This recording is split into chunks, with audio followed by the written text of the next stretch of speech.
अस्सलाम वालेकुम, कैसे हैं आप सब। उम्मीद है आप सब खैरियत से होंगे। तो आज जो रेसिपी मैं आपके साथ शेयर करने के लिए लेकर आई हूँ वो है चिकन टिक्का पिज़्ज़ा रेसिपी। ये जो है सभी शौक़ से खाते हैं, स्पेशली बच्चे तो बहुत ही शौक़ से खाते हैं। तो आइए देखें कैसे बनेगा इतना टेस्टी पिज़्ज़ा।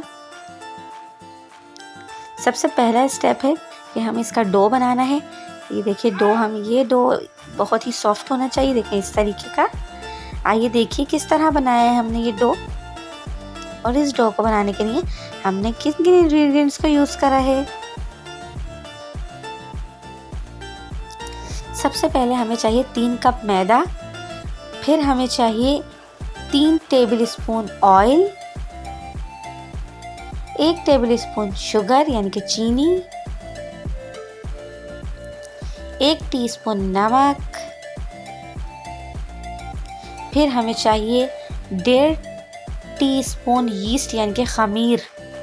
इसके पैकेट साशे बाज़ार में बहुत इजीली मिल जाते हैं। फिर हमें चाहिए 1/2 कप गरम पानी, ल्यूकवार्म वाटर, नीम गरम पानी। इसमें हमने खमीर मिलाया है, चीनी मिलाई है और नमक मिलाकर हम इसे अच्छे से मिक्स कर लेंगे। खमीर को हम नीम गरम पानी में मिक्स करते हैं। फिर ये मिक्स करके हमने इसको मैदे में मिला दिया है। फिर हम इसे अच्छे से मैदे में मिक्स कर लेंगे। इसे मिक्स करने के बाद हम इसमें ऑयल ऐड करेंगे। ऑयल को मिक्स करने के बाद हम इसे नीम गर्म पानी से गूंद लेंगे। थोड़ा थोड़ा पानी हम इसमें ऐड करते जाएंगे और इसे गूंदते चले जाएंगे। ये देखें इस तरीके से। इस डो को यानी कि इस आटे को हमें इतना सॉफ्ट गूंदना है, ये देखें कि ये हाथों में चिपके, यानी कि सख्त बिल्कुल भी ना हो। और जब तक कि इस तरह का ना हो जाए हम इसे गूंदते चले जाएंगे। अक्सर लोग पिज़्ज़ा का डो बनाने में घबराते हैं। इसमें कोई घबराने की बात नहीं है, बहुत ईजी है। बस इसमें ये बहुत सॉफ्ट होना चाहिए। अगर ये ज़रा भी सख्त होगा तो आपका पिज़्ज़ा सख्त हो जाएगा, इसलिए इस डो को बहुत नरम होना चाहिए। देखिए इस तरह से। फिर इसके बाद जब ये गूंद जाएगा, इसके बाद आप इसके ऊपर दोबारा ऑयल लगाएंगे और इसको बहुत अच्छे तरीके से गूंदना है। इस तरीके से देखें। अब जब ये गूंद जाएगा फिर हम इसके ऊपर भी ऑयल लगा देंगे और जिस बाउल में हम इसको रखेंगे उस बाउल में भी हम ऑयल लगा देंगे, ताकि ये बाउल से जो है आटा चिपके ना और इजीली निकल आए। अब जब हम इस पर ऑयलिंग कर देंगे, यानी कि हम इस पर ऑयल लगा देंगे, उसके बाद हम इसको ढककर 2 घंटे के लिए रेस्ट देंगे ताकि ये रेज हो जाए, क्योंकि इसमें यीस्ट है तो ये लाजमी फूलेगा।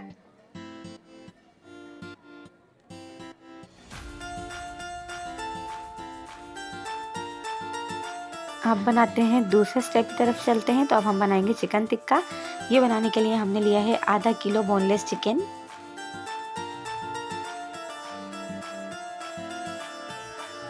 फिर हमने लिया है आधा कप ऑयल,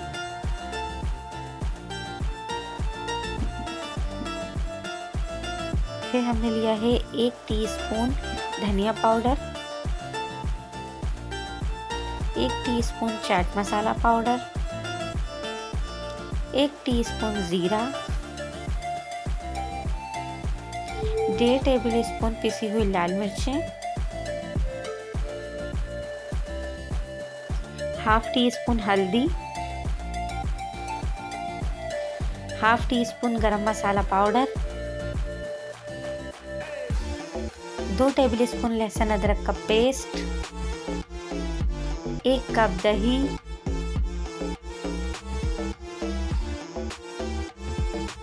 और 1 टीस्पून नमक।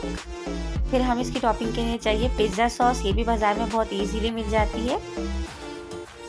और फिर हमें जो चाहिए सब्जियां चाहिए। सब्जियां हम अपनी पसंद की कोई भी ऐड कर सकते हैं। हमने लिए शिमला मिर्च, गाजर, प्याज। आप इसमें काले जैतून और मशरूम वगैरह भी ऐड कर सकते हैं, लेकिन हमारे घर में कोई इतना पसंद नहीं करता तो इसलिए हमने वो ऐड नहीं करा। फिर हमें इसमें चाहिए चीज़ आपको चेडर चीज़ और मोज़रेला चीज़, दोनों चीज़ अगर पसंद है तो आप दोनों ऐड कर सकते हैं। हमने सिर्फ चेडर चीज़ ली है। ये हमने 1 पैकेट ले लिया है। आप 1/2 पैकेट ले लीजिएगा। इसका फ्लेवर, चेडर चीज़ का फ्लेवर बहुत अच्छा होता है। मोज़रेला चीज़ से पिज़्ज़ा में स्ट्रेच आता है। अक्सर आपने कहा जब आप पिज़्ज़ा खाते हैं तो खिंचता है, वो मोज़रेला चीज़ की वजह से खिंचता है। अब देखिए अब हम मैरिनेशन करेंगे, यानी कि जो भी मसाले हैं हम सब चिकन में ऐड करके फिर रख देंगे थोड़ी देर के लिए। सबसे पहले हमने इसमें पिसी हुई लाल मिर्च ऐड करी। अब हम इसमें धनिया, हल्दी, गरम मसाला पाउडर, नमक, लहसुन अदरक का पेस्ट, चाट मसाला पाउडर, दही, ये तमाम चीज़ें मिक्स कर इसको 2 से 3 मिनट के लिए रख देंगे। फिर हम इसमें थोड़ा सा जर्दे का रंग यानी कि फूड कलर ऐड करेंगे। फिर से हम अच्छे से मिक्स करके 5 मिनट के लिए रख देंगे।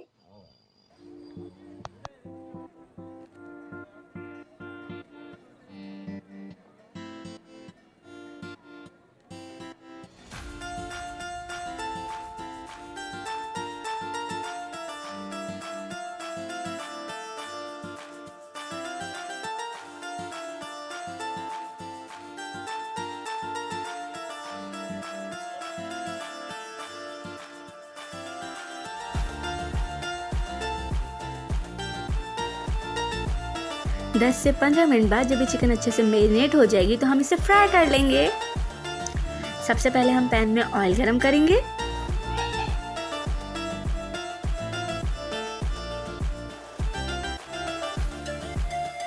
जब ऑयल गरम हो जाएगा तो हम इसमें ज़ीरा ऐड कर देंगे।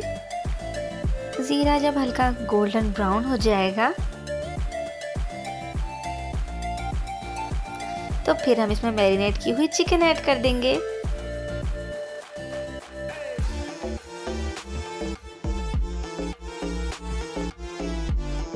अब हम इस चिकन को इतना पकाएंगे कि जो इस चिकन में पानी है वो ड्राई हो जाए और चिकन गल जाए।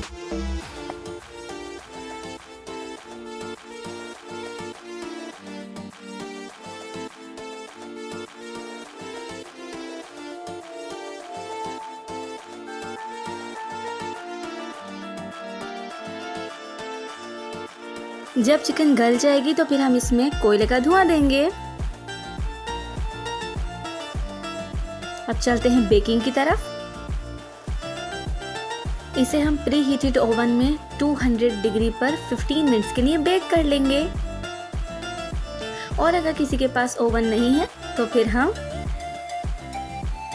किसी भी पतीले में इसे हम इजीली बेक कर सकते हैं। पतीला अगर पुराना हो तो ज़्यादा बेहतर है क्योंकि काला हो सकता है। फिर सबसे पहले हम पतीले में नमक, पूरा एक नमक की आप थैली डाल दें। फिर उसके अंदर आप कोई स्टीमर हो या आपके पास स्टैंड हो कोई भी स्टील का इस तरह का, आप वो लेकर उसे रख दें और फिर आप थोड़ी देर के लिए जो है वो पतीले को या जो भी पॉट है आपके पास उसे गर्म कर लें, प्री हीट कर लें। और इतनी देर में आपने जो डो बना कर रखा था उसे आप दोबारा से इस तरह से नीट कर लें। क्योंकि इसमें यीस्ट था तो ये बहुत ज़्यादा रेस हो जाता है, इसलिए फिर आप अपने दोनों हाथों को ऑयल से ग्रीस करें इस तरह। फिर आपने एक पेड़े की तरह, जिस तरह आप रोटी बनाते हैं इस तरह से आपने डो को लेना है और उसको फिर आप चाहें तो बेलन की मदद से या हाथों से इस तरह से एक रोटी की शेप दे लें। या जिस चीज़ में, जिस सांचे में आप इसको बनाना चाहते हैं उसी सांचे में रखकर आप उसके बराबर इसको इस तरह हाथों से कर लें।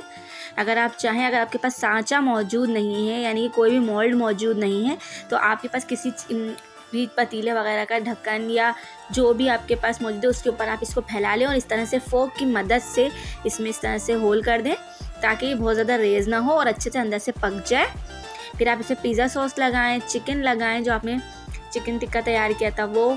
फिर आप इसमें वेजीज़ लगाएं, वेजीज़ जो आपको पसंद हो आप वो लगा सकते हैं। फिर आप इसमें चेडर चीज़, मोज़रेला चीज़, दोनों चीज़ चाहें तो ऐड कर सकते हैं। बस इसकी टॉपिंग तैयार है। फिर अब हम इसे बेक कर लेंगे। हम आपको विदाउट ओवन बेक करके दिखाएंगे। अब जो हमने पॉट प्री हीट करके रखा था, पहले से गर्म करके रखा था, उसमें हम इसको इस तरह से रख देंगे बहुत ध्यान से। फिर हम इसे ढक कर इसके ऊपर अगर थोड़ी सी भी आप कोई वज़न रख दें ताकि बिल्कुल भी जो स्टीम है वो बाहर ना निकले। आप देखेंगे 20 से 25 मिनट के लिए हमें इसे बेक करना है। 20 से 25 मिनट बाद ये पक जाएगा। आप इसे किसी भी चीज़ की हेल्प से चेक कर सकते हैं। आपके पास अगर स्टिक है तो आप उसकी हेल्प से चेक कर सकते हैं कि ये पका है या नहीं। और आपको इसको बिल्कुल मीडियम फ्लेम पर पकाना है और ये बहुत ही टेस्टी और डिलीशियस बनता है। आप लोग भी ज़रूर बनाइएगा, खाइएगा और मेरे चैनल को लाइक, शेयर एंड सब्सक्राइब करना मत भूलिएगा। Thank you.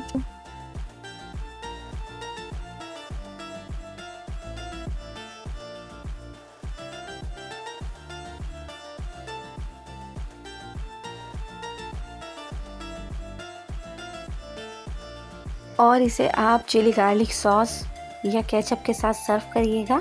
इससे इसका फ्लेवर बहुत इन्हेंस होता है। और मेरे चैनल को सब्सक्राइब करना मत भूलिएगा।